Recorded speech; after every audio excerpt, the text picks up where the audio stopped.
अगर आपकी family Saudi अरब में है और उनको 9 महीने हो गए हैं और आप अपना वीज़ा फैमिली का एक्सटेंड करना चाह रहे हैं, तो अबशर के ज़रिए ऐसा एरर शो हो रहा है।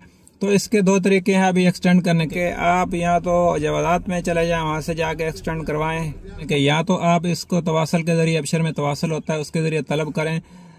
तो हो सकता है फ़ीस पे करने के बाद और इंश्योरेंस करने के बाद आपका जो वीज़ा है 3 महीने के लिए आगे बढ़ा दिया जाए, या 7 दिन के लिए बढ़ा दिया जाए, या 14 दिन के लिए बढ़ा दिया जाए। और दूसरा तरीका होता है कि जो कोई ना कोई ऐसा आदमी ढूंढना पड़ता है जो जवाज़ात में होता है, तो वो करवा के देता है, लेकिन वो पैसे बहुत ज़्यादा लेते हैं। अगर आपको ऐसे बंदे की तलाश है तो आप हमसे भी रब्ता कर सकते हैं। इंशाल्लाह हम आपको कोई ना कोई अच्छा बंदा ढूंढ के देंगे, क्योंकि आदमी जब किसी से काम करवाता रहता है तो चेहरे पे तो किसी के नहीं लिखा होता ये अच्छा आदमी है या नहीं।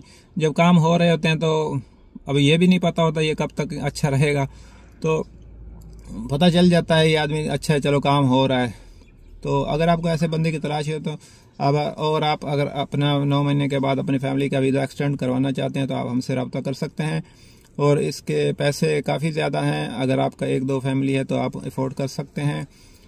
पता कर लें आप पैसे कितने हैं, आप भी ढूंढें, हम भी आपको बताएंगे। और अगर आप नहीं एक्सटेंड करना चाहते तो आपको फिर फैमिली को वापस भेजना पड़ेगा।